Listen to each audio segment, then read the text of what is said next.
मत्ती रचित सुसमाचार उसका 16 अध्याय 21 वचन। मेरे लिए कोई भी एक जन पढ़े जोर से। स्क्रीन पे दिखता तो स्क्रीन पे पढ़ सकते हैं। हाँ। उस समय से यीशु अपने चेलों को बताने लगा, हाँ हाँ हाँ हाँ हाँ हाँ। क्या लिखा है? प्रभु यीशु मसीह उस समय से अपने चेलों को बताना शुरू किया कि देखो मैं क्या हो गया, पुरनियों और याजकों और शास्त्रियों के हाथ पकड़वाए जाऊंगा, वे मुझे सताएंगे और मुझे मार डालेंगे और क्या करेंगे, अब क्या करेंगे, मुझको गाड़ देंगे और मैं तीसरे दिन जी उठूंगा। मेरे प्रियो, प्रभु यीशु मसीह की मृत्यु पहले से परमेश्वर के द्वारा ठहराई गई थी। परमेश्वर के अनंत काल की योजना से परमेश्वर ने यीशु की मृत्यु को ठहरा के रखा था कि निश्चित रूप से प्रभु यीशु मसीह इस दुनिया में आएगा और सारे लोगों के पापों को उठाएगा, वो यातना को सहेगा, तकलीफों को सहेगा और अंत में वो क्रूस पर मर जाएगा। परमेश्वर के ठहराए हुए, परमेश्वर के अनादि अनंत काल से ठहराई हुई योजना थी। उसी योजना को चर्चा करने के लिए अगर हम लोग लूका रचित सुसमाचार उसका 9वां अध्याय 30 और 31 वचन पढ़ेंगे तो वहां पर दो लोग आते हैं। पढ़िए क्या लिखा है, लूका रचित सुसमाचार 9वां अध्याय 30 और 31 वचन। हाँ हाँ हाँ उसके साथ बातें कर रहे थे। हाँ ये महिमा सहित दिखाई दिया। हाँ और उनके मरने की चर्चा कर रहे थे। हाँ जो यरूशलेम में होने वाला था। हाँ, यीशु मसीह के पास आए, कौन लोग आए बोलते, बोलो जोर से, एलिया और मूसा। ये दो व्यक्ति लोग आए, मूसा और एलिया, ये दो व्यक्ति लोग आए और ये दो व्यक्ति लोग खड़े हो गए। ये सब परमेश्वर की महिमा में थे, यानी व्यक्ति स्वर्ग में कैसा रहता, वो स्वर्गीय रूप को धारण कर कर यीशु के साथ वो लोग खड़े थे। यीशु भी खड़ा था, मूसा भी खड़ा था और एलिया भी खड़ा था। ये सब लोग प्रभु के महिमा को देख रहे थे, प्रभु के सामर्थ्य में ये तीनों थे और तीनों चर्चा कर रहे थे। अब सवाल है किस बात की चर्चा कर रहे थे? वहां लिखा है, क्या लिखा है? उसके मरने की चर्चा। आप अगर इंग्लिश बाइबल या तेलुगु बाइबल में पढ़ेंगे तो वहां मरने की चर्चा करके लिखकर नहीं है, वहां पर क्या लिखा है? कूच करने की चर्चा। किसके? एक बार आपके फुटनोट में बाइबल में एकदम नीचे देखो, विदा होना करके लिखा है। एक बार नीचे देखो, एक स्टार लिखा है, वहां पर मरने के बाजू में स्टार है और वो स्टार को एकदम नीचे देखो, एकदम नीचे आपके बाइबल के पन्ने के एकदम नीचे कोने में एकदम नीचे क्या लिखा है? पढ़े कोई? लिखा है, क्या लिखा है? विदा होना। क्या होना? विदा होना, यानी कूच करना या चला जाना। यानी ये दो लोग यीशु मसीह के विदाई के बारे में बता रहे थे, है ना। हम सब लोग शादी की विदाई जानते हैं, लड़की की विदाई जानते हैं, पर यीशु की विदाई के बारे में ये दोनों बात करने आए। यानी एग्जैक्टली उन दिनों में वो लोग ऐसा, यानी चला जाना, मर जाना, इन शब्दों के बजाय निकल जाना या विदाई होना या कूच करना करके बोलते हैं। अगर ये वचन पढ़ेंगे तो वहां पे भी वही शब्द का अर्थ अच्छे से, दूसरा पत्रस पहला अध्याय अगर आप 15 वचन पढ़ेंगे तो वहां पे उसी बात को हम देखते हैं। इसलिए मैं ऐसा यत्न करता कि मेरे कूच करने के बाद तुम इन सब बातों को सर्वदा स्मरण रखो। कूच करने के बाद यानी निकल जाने के बाद, यानी मेरी दुनिया को छोड़ के जाने के बाद तुम ये बातों को याद रखना, छोड़ जाना। अगर यही शब्द, यही वचन आप तेलुगु में पढ़ेंगे तो तेलुगु में मर जाने के बाद करके लिखकर है। तो मेरे प्रियो, यीशु मसीह के साथ ये दो लोग चर्चा करने के लिए आए और इनके चर्चा करने का बात या चर्चा किस चीज की कर रहे थे? वो इस चीज की वो चर्चा कर रहे थे कि यीशु मसीह अब तू यरूशलेम में जाकर तेरे अंतिम यात्रा की जो तैयारी कर रहा है, उस अंतिम यात्रा की तैयारी के विषय में यीशु मसीह को वो बात करने के लिए आए। अब मेरा सवाल है, यीशु मसीह तो परमेश्वर है, यीशु मसीह स्वयं परमेश्वर है, क्या वो नहीं जानता क्या कि यरूशलेम में जाने के बाद उसको क्या करना पड़ेगा, किन किन यातनाओं को सहना पड़ेगा? क्या वो सब नहीं जानता था क्या? निश्चित रूप से यीशु मसीह जानता था। फिर क्या जरूरत था ये दो लोग आकर बताने का? क्या जरूरत था ये दो लोगों को आकर बताने का? परमेश्वर जब सिस्टम बनाता है, यीशु मसीह इस पृथ्वी पर रहते समय वो 100% परमेश्वर होने के बाद बाइबल ऐसा बताता, वो परमेश्वर पिता का इकलौता और प्रिय पुत्र के रूप में, एक आज्ञाकारी संतान के रूप में, एक आज्ञाकारी बेटे के रूप में प्रभु प्रभु यीशु मसीह यहां पर है। अगर मूसा और एलिया आकर अगर उसको कुछ बताते हैं तो इवन प्रभु यीशु मसीह मूसा से बढ़कर है करके यूहन्ना में बताता, वो एलिया से भी बढ़कर है करके बाइबल बताता। इन सब से बढ़कर होने के बाद भी बाइबल बताता कि यीशु मसीह परमेश्वर के द्वारा भेजे गए, ये दोनों की चर्चा या दोनों के साथ बातचीत करता हुआ हम लोग देखते हैं। मेरे प्रियो, परमेश्वर के ठहराए हुए अधिकार की अधीनता को अगर हम सहते हैं तो प्रभु आपको आशीषित करता है। प्रभु ने अगर हम मुझको एक पास्टर के रूप में आपके ऊपर अगर अधिकारी ठहरा है तो थोड़ा मेरी तो भी सुनो, थोड़ा मेरी आज्ञाकारिता में रहो, थोड़ा मेरे अधीनता में रहने की तो कोशिश करो, ताकि प्रभु उस अधीनता के कारण आशीषित करे। वो अधीनता के शब्द की आशीषें जो हमको मिलना है हमको मिले। ये तो प्रिय पुत्र था, ये तो परमेश्वर था, फिर भी अगर स्वर्ग का परमेश्वर इसके पास, यीशु मसीह के पास दो लोगों को भेज रहा है कि वे दो लोग उसको क्या करें, उसको उसके मौत की चर्चा करे।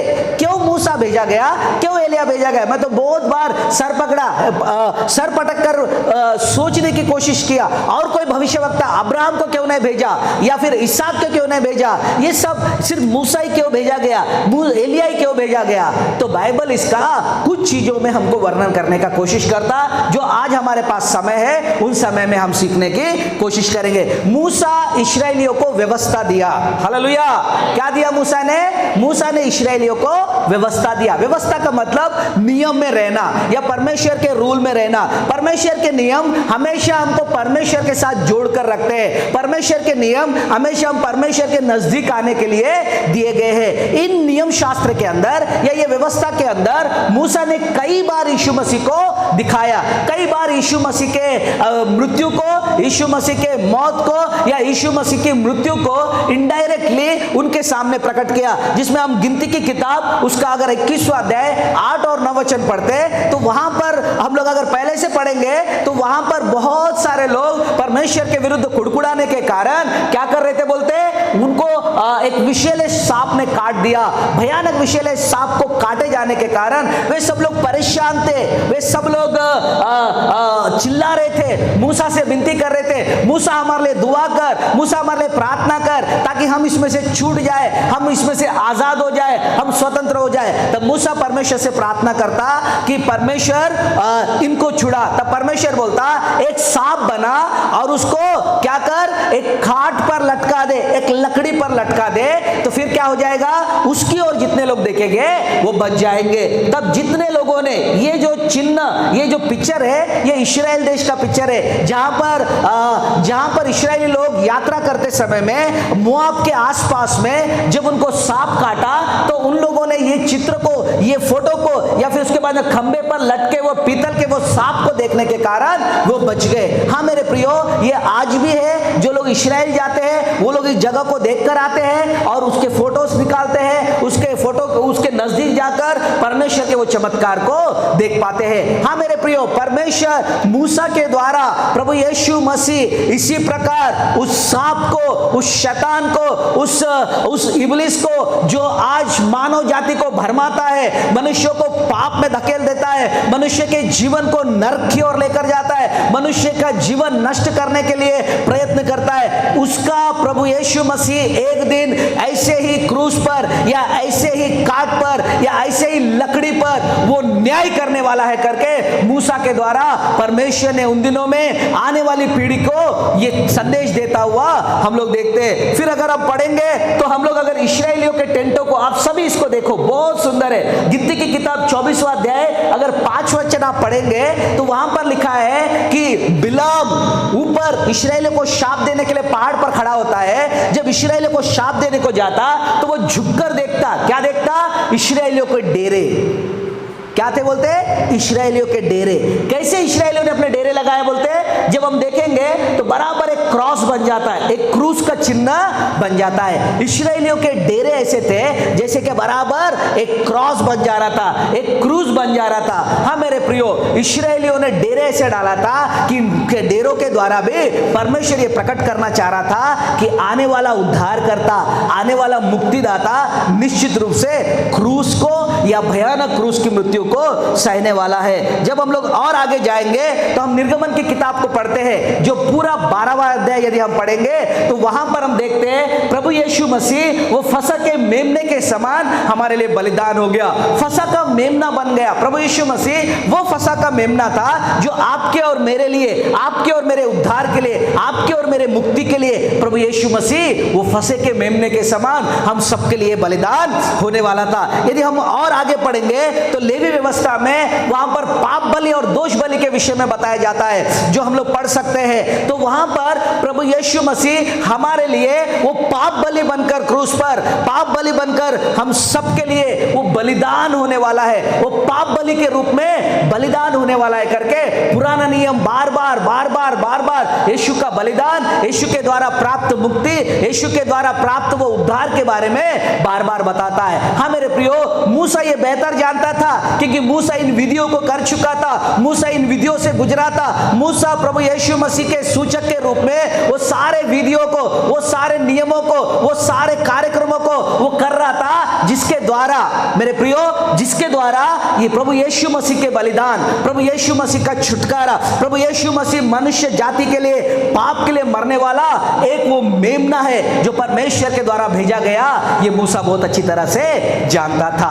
तो प्रियो, अगर यीशु मसीह के पास आकर अगर मूसा बात कर रहा तो मैं ऐसा सोचता कि मूसा उन सारे चीजों को याद दिला रहा होगा जो व्यवस्था में, उसके विषय में, उसके बलिदान के विषय में, उसके मृत्यु के विषय में, उसके गाड़े जाने के विषय में, उसके द्वारा मानव जाति के पाप क्षमा के लिए परमेश्वर जो चिन्हों को पुराने नियम में व्यवस्था में दिया था, उन सारी चीजों की शायद चर्चा यीशु मसीह के साथ करने की कोशिश कर रहा था। वो सारे चिन्हों को बताने की कोशिश कर रहा था, शायद वो सारे चिन्हों को बताने की कोशिश कर रहा था। हे मेरे स्वामी, हे मेरे प्रभु, देख व्यवस्था में तेरे विषय में ऐसा लिखा है, देख व्यवस्था में तेरे विषय में ऐसा लिखा है, देख व्यवस्था में तेरे विषय में ऐसा लिखा है। प्रभु यीशु मसीह जीवित होने के बाद जब इम्माउस के रास्ते से जा रहे थे तब दो लोग उसको मिले। ये कहानी हम लोग लूका रचित सुसमाचार 24वें अध्याय में हम लोग देखते हैं। वो दो लोग अभी भी अपने आत्मिक अंधेपन में रह रहे थे, यीशु मसीह उनके साथ था, फिर भी यीशु मसीह को वो समझ नहीं पा रहे थे। वो यीशु मसीह से बात करते हुए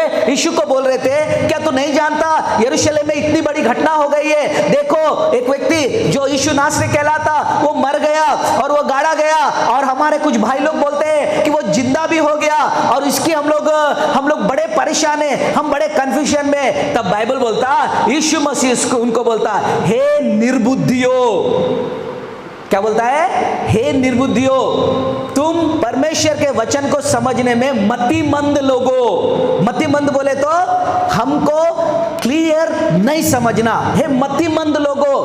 फिर वो क्या करता है? वो व्यवस्था और फिर उसके बाद में भविष्यवक्ताओं की किताबों में से यीशु मसीह के मृत्यु के विषय में बताता है कि कैसे पुराने नियम में लिखा है, कैसे भविष्यवक्ताओं ने भविष्यवाणी किया है, कैसे व्यवस्था में मेरे विषय में, मेरे बलिदान के विषय में लिखा है, कैसे मैं क्रूस पर बलिदान हो जाऊंगा, इन विषयों में लिखा है करके प्रभु यीशु मसीह उनको बताने का कोशिश करता। हाँ मेरे प्रियो, प्रभु यीशु मसीह के साथ अगर मूसा आकर बात कर रहा तो मैं ऐसा सोचता कि यीशु के साथ उन बातों की वो चर्चा कर रहा है जो व्यवस्था में उसके चिन्ह स्वरूप या उसके लिए उसके बलिदान के विषय में परमेश्वर ने चिन्ह के रूप में व्यवस्था में जितनी बातों को बताया, उन सारी बातों को यीशु मसीह के साथ शायद मूसा चर्चा करता हुआ देखते। पिता के द्वारा भेजा गया कि उन बातों की चर्चा करे, कि यीशु को बताए, क्योंकि मेरे आज्ञाकारी पुत्र के रूप में मेरा बेटा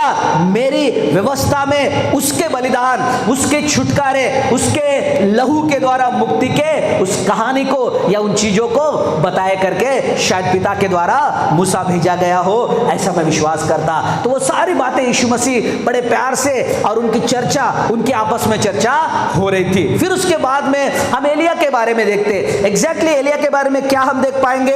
एलिया के बारे में हम लोग क्या पढ़ पाएंगे? अगर 18 अध्याय, पहला राजा 18 अध्याय, उसका अगर 42 वचन अगर हम पढ़ेंगे तो वहां पे लिखा है कि एलिया करमेल पहाड़ की चोटी पर चढ़ गया और भूमि पर गिरकर अपना मुंह घुटनों के बीच में रखकर गिड़गिड़ाकर प्रार्थना किया। किस चीज के लिए प्रार्थना किया? मेरे प्रियो, थोड़ा सा पीछे जाकर आप लोग अपने बाइबलों में पढ़ेंगे तो वहां पर परमेश्वर ने वादा किया, किस चीज का? बारिश का। आप लोग है इधर? आप लोग है, अगर परमेश्वर 3.5 साल तक आकाश को बंद कर रखा और परमेश्वर एलिया को बताया कि अब बारिश आने वाला है, तो वो आहाब को बताता, आहाब अपने रथों को जूत और जल्द से जल्द अपने घर पहुंच, क्योंकि भारी बारिश आने वाली है। जब परमेश्वर बोलता हो जाएगा, आप लोग है इधर, तो हमको कुछ करने की जरूरत है क्या? नहीं ना। फिर पागल है एलिया। आपको मालूम है परमेश्वर जब बारिश आएगा ऐसा बोला, एलिया लगभग 7 बार वो बारिश आने के लिए प्रार्थना किया। आप लोग है इधर, आप लोग है इधर, गिड़गिड़ा कर प्रार्थना किया, रो रो कर प्रार्थना किया, चिल्ला चिल्ला कर प्रार्थना किया, प्रभु तेरी इच्छा पूर्ण हो, हे प्रभु तेरी इच्छा पूर्ण हो, हे प्रभु तेरी इच्छा पूर्ण हो। यही बात को याकूब की पत्री 5वां अध्याय के 17 वचन में याकूब बताता। क्या बताता? कोई भी एक जन पढ़ो जोर से। हाँ, एलिया भी हमारे समान दुख सुख भोगी मनुष्य था, उसने गिड़गिड़ा कर प्रार्थना किया, मेह न बरसे। हाँ, हालेलुया।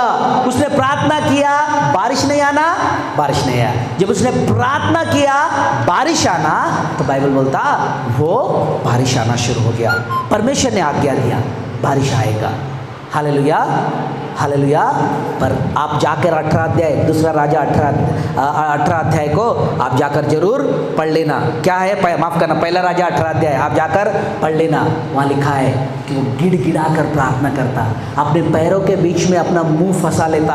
कोई गर्भवती स्त्री अपने बच्चे को जन्मते समय जो यातनाओं को सहती है, जो यातनाओं को, जो दर्द को सहती है, जो पीड़ाओं को सहती है, प्रभु यीशु एलिया भी उन पीड़ाओं को सह रहा था ताकि स्वर्गीय इच्छा को, स्वर्गीय पिता की इच्छा को पूर्ण हो जाए। हे मेरे प्रिय लोगों, आज परमेश्वर की इच्छा प्रभु यीशु मसीह में हमारे जीवन में हमको देखने के लिए प्रार्थना की हमको आवश्यकता है। प्रभु की बाट जोड़ने की आवश्यकता है, प्रभु के अनुग्रह को मांगने की आवश्यकता है, ताकि हम प्रभु के उन इच्छाओं को जो हमारे विषय में प्रभु ने किया है, हमारे भविष्य के विषय में प्रभु ने किया है, हमारे बच्चों के विषय में प्रभु ने किया है, हमारे व्यक्तिगत जीवन के विषय में प्रभु ने किया, हमारे आरोग्य के विषय में प्रभु ने किया है, उनके लिए प्रार्थना करने की आवश्यकता है। तो एलिया प्रार्थना करने वाला व्यक्ति था। कौन था? बोलो जोर से बोलो। एलिया प्रार्थना करने वाला व्यक्ति था। मूसा भी प्रार्थना करने वाला व्यक्ति था। इसलिए यिर्मयाह में लिखा है कि अगर एलिया और मूसा दोनों भी आकर मुझसे गिड़गिड़ाएंगे तो भी इन प्रजा को मैं क्षमा नहीं करूंगा, क्योंकि वो प्रार्थना करने वाले व्यक्ति थे। एलिया क्या करने वाला व्यक्ति था? बोलते प्रार्थना करने वाला व्यक्ति था। हम यीशु मसीह के इस अंतिम यात्रा में जब हम यीशु मसीह के गेत्सेमनी के बाग के उस कहानी को पढ़ते हैं, तो यीशु भी वहाँ लिखा है कि मन में अति व्याकुल होकर, बड़े बोझ के साथ बैठकर प्रभु यीशु मसीह प्रार्थना करता हुआ हम देखते हैं। और वहाँ लिखा है कि उसका पसीना लहू के मोटे मोटे बूंदों के समान वहाँ नीचे गिर रहा था। क्यों यीशु मसीह प्रार्थना कर रहा था? क्या वो क्रूस से डर गया था? क्या क्रूस पे चढ़ना नहीं चाहता था? क्या क्रूस बहुत तकलीफदायक है ऐसा लगता था क्या उसको? नहीं, पिता की इच्छा जैसे व्यवस्था में उसके बलिदान के विषय में लिखा है, जैसे परमेश्वर ने उसके लिए योजना बना के रखा, जैसे भविष्यवक्ताओं ने उसके मौत के विषय में भविष्यवाणियां किया, जैसे प्रभु यीशु मसीह के विषय में, जिसे प्रभु के लोगों ने उसके आने के, उसके मौत के विषय में भविष्यवाणियां किया, वो सारी चीजें पूरी हो पिता, जैसा तू चाहता वैसा ही तू पूर्ण कर पिता करके वो प्रार्थनाएं करता हुआ हम लोग देखते हैं। मैं विश्वास करता शायद एलिया आया और उसके पास खड़ा था तो उसके मृत्यु के समय में प्रार्थना के विषय में शायद उससे बात कर रहा था होगा। और एक बात देखेंगे एलिया के बारे में, हम अगर देखते हैं तो अगर दूसरा राजा दूसरा अध्याय 11 वचन यदि हम पढ़ते हैं तो वहां पे लिखा है, क्या लिखा है? वे चलते चलते बातें कर रहे थे,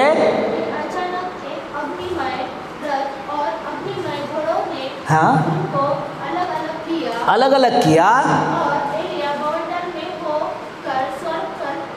हाँ, एलिया एक व्यक्ति था जो जिंदा स्वर्ग में उठा लिया गया। वाह, अग्नि में रथ आए उसको, अग्नि में रथों के बीच में वो बैठ गया और जिंदा ही शरीर से ही एलिया स्वर्ग पर उठा लिया गया करके हम लोग देखते हैं। और एलीशा उसके पीछे पीछे चल रहा था। एलिया जिस दिन उठा लिया जाने वाला था उस दिन एलीशा उसके पीछे पीछे आते हुए बोल रहा, हे स्वामी, लोग बोल रहे तेरा स्वामी आज उठा लिया जाने वाला है। वो चिंतित था, वो रो रहा था, मेरा स्वामी उठा लिया जाएगा, मेरा स्वामी उठा लिया जाएगा तो मैं अकेला हो जाऊंगा, मैं अकेला हो जाऊंगा, मैं मेरे स्वामी से आशीष पाना चाहता करके पीछे पीछे पीछे पीछे पीछे पीछे पीछे पीछे चल रहा था। आपको मालूम है एलीशा का परिचय क्या है?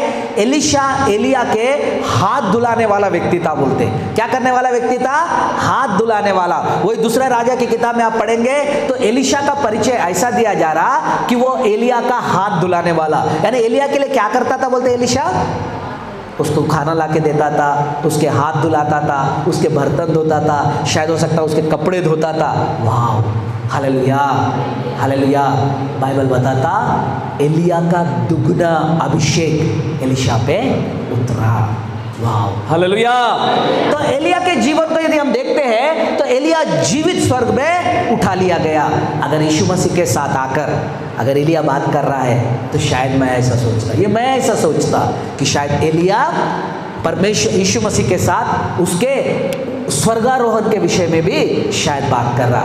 यरूशलेम से कूच कर जाने के बाद उसकी मृत्यु, उसका गाड़ा जाना, उसका पुनरुत्थित होना, फिर 40 दिन के बाद उसका स्वर्गारोहण होना। तो ये दो लोग आकर उसके साथ चर्चा कर रहे थे। क्यों ये दो लोग आकर चर्चा कर रहे थे? हालेलुया। क्योंकि परमेश्वर ने आदि से ये ठहरा के रख दिया था। इसीलिए बाइबल बताता प्रभु यीशु मसीह अब चेलों से बात करना शुरू कर दिया। प्रभु यीशु मसीह चेलों को बोलना शुरू कर दिया। यीशु मसीह चेलों को बताना शुरू कर दिया। क्या बताना शुरू कर दिया? कि देखो अब वो समय आ रहा है। देखो क्या क्या क्या बोल रहा वो? अब वो समय आ रहा है। यीशु मसीह बात करना शुरू कर दिया कि मैं यरूशलेम जाऊंगा, यरूशलेम में क्या करूंगा? मुझे मार दिया जाएगा और क्या होगा? मैं गाड़ा जाऊंगा और तीसरे दिन जी उठूंगा। मेरे प्रियो, यीशु मसीह की मृत्यु परमेश्वर के द्वारा फोरटोल्ड यानी पहले ही बताई गई थी। यीशु मसीह की मृत्यु की योजनाएं परमेश्वर ने पहले से तय करके रखा। हम लोग पूरे बाइबल के अंदर देखते हैं प्रभु यीशु मसीह वो मेमना है, प्रभु यीशु मसीह वो छुटकारे का बलिदान है, प्रभु यीशु मसीह इसहाक के स्थान पर बलिदान हुआ।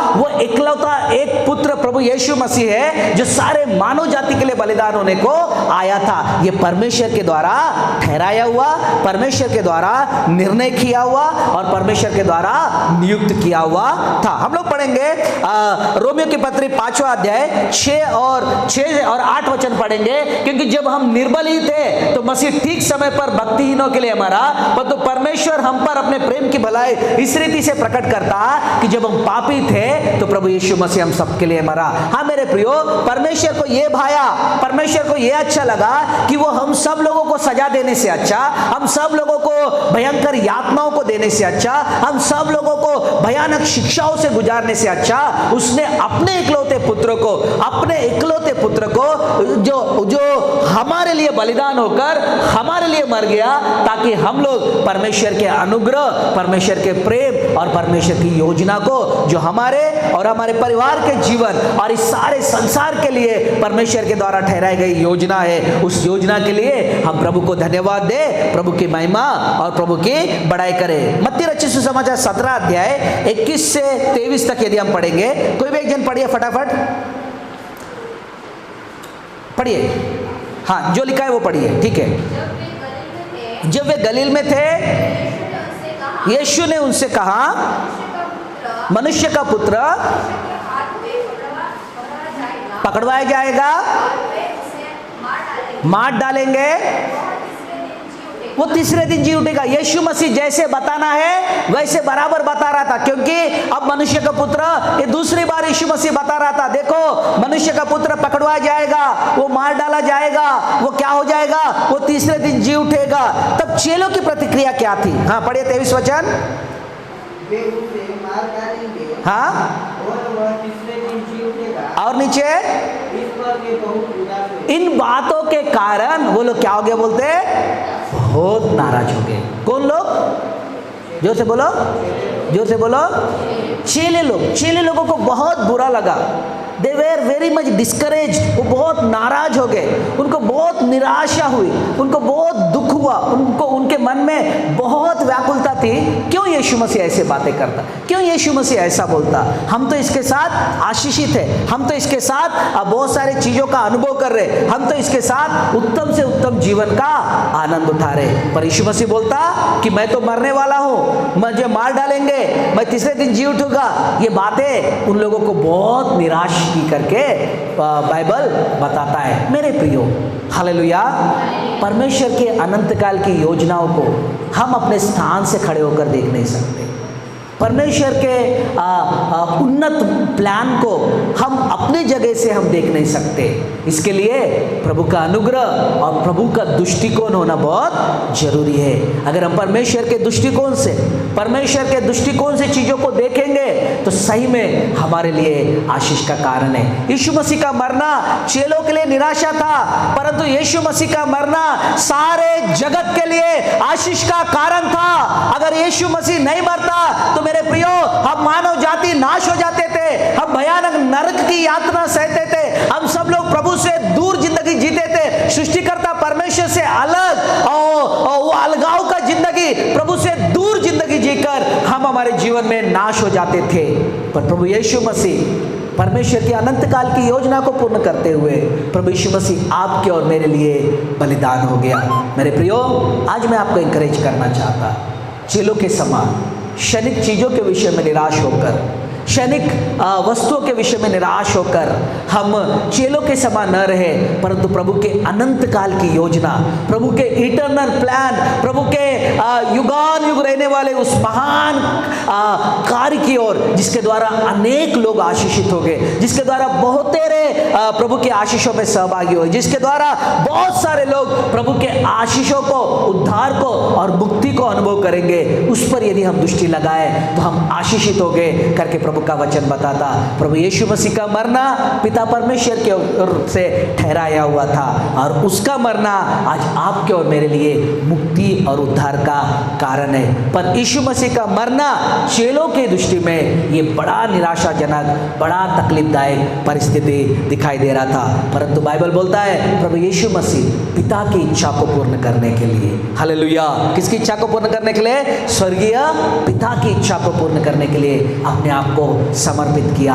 आज जो उसके मृत्यु के द्वारा प्राप्त उद्धार को आप अनुभव कर रहे, उसके मृत्यु के द्वारा प्राप्त छुटकारे को आप अनुभव कर रहे, उसके मृत्यु के द्वारा प्राप्त आनंद का अनुभव कर रहे, आपकी भी दृष्टि, आपकी भी सोच और आपका भी मन उस अनंत काल की योजना के ऊपर, परमेश्वर उसके अनंत काल की इच्छाओं के ऊपर, परमेश्वर के द्वारा बुलाए गए परमेश्वर के उस बुलाहट के ऊपर आप सभी की दृष्टि बनी रहे करके प्रभु का दास होने के नाते मैं आपको एनकरेज कर रहा। मेरे प्रियो, आप अपने जीवन को प्रभु को समर्पित कीजिए और प्रभु को बोलिए, हाँ पिता, तेरे अनंत काल की इच्छाओं के लिए मैं अपने आप को दे देता हूँ, तेरे अनंत काल की योजनाओं के लिए मैं अपने आप को दे देता हूँ। तेरा इटर्नल प्लान जो मेरे विषय में तूने बनाया है, तेरे अद्भुत योजना है जो हमारे परिवार के विषय में तूने बनाया है, जो अद्भुत योजना है जो मेरे बच्चों के विषय में तूने बनाया है पिता, वो सफल हो पिता, वो सफल हो पिता।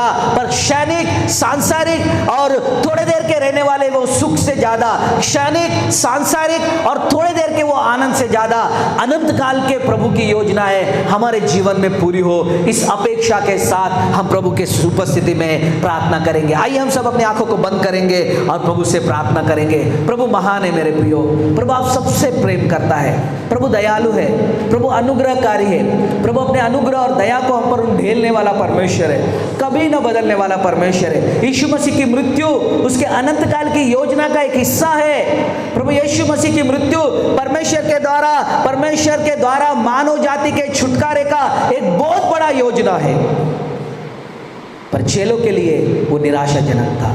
मेरे प्रियो, परमेश्वर की योजना आपके जीवन के लिए अनंत है। परमेश्वर की योजना यीशु मसीह की मुक्ति को पाए हुए आप लोग, आपके जीवन के लिए परमेश्वर की योजना अद्भुत है, अनंत है और हमेशा की है। मेरे प्रियो, हम उस अनंत योजना पर मन लगाकर प्रभु की उस महान इच्छाओं को जो हमारे जीवन के प्रति है, परमेश्वर के उस महान योजनाओं को जो हमारे द्वारा परमेश्वर करना चाहता है, परमेश्वर के उस महान बुलाहट को जो परमेश्वर परमेश्वर ने हमको दिया है, आज हम उस पर अगर दृष्टि रखेंगे तो हमारे इर्द गिर्द होने वाले परिस्थितियों को, हमारे सामने आने वाले परीक्षाओं को, हमारे परिवार में आने वाले तकलीफों को, चाहे वो आर्थिक तंगी हो, चाहे पारिवारिक समस्या हो, चाहे वो भिन्न भिन्न प्रकार के बीमारियों का सामना करना हो, चाहे किसी भी प्रकार की चीजें क्यों ना हो, मेरे प्रियो, आप निराश नहीं होंगे, आप धैर्य से रहेंगे, हिम्मत से रहेंगे, क्योंकि आपको बुलाने वाला पवित्र है, आपको बुलाने वाला विश्वास योग्य है, आपको बुलाने वाला